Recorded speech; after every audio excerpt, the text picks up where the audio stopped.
100% ఇలా తెలంగాణ చెలరేగిన పరిస్థితికి మళ్ళా వచ్చేది బీఆర్ఎస్ గవర్నమెంటే. అది ఎవరు కూడా ఆపలేడు. అది ఎవరి తరం కాదు, ఎవరి వశం కాదు.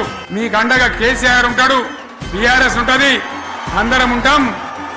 ఇక ఈడికెళ్ళి నేను కూడా ఊకోను, నేను బయలుదేరతా. యాందాకైనా మంచిదే. ఎవరెవరి సంగతి ఏందో, ఎవరైనా లెక్క ఏందో అన్ని కూడా లెక్కలు తీద్దామని మనవి చేస్తా ఉన్నా. ఎగసి పడే అగ్గి జలం మీద పడే కొండ బిలం దాటగల గుండె బలం మనకి ఓవరం. మొరటుతనం మొండి ఘటం ఎరుగమట ఏకపటం నిప్పులతో చెలగాటం మనకి సంబరం. అగ్గి శక వాయు శక నీటి శక రాతి శక ఒక్కటిగా ఎదురైన బెదురు ఎరుగమే. అగ్ని కణం వీరగుణం అణువణువు బతుకురణం ఆయుధమై అని చేసే ఆట విపులమే. జై తెలంగాణ, జై తెలంగాణ.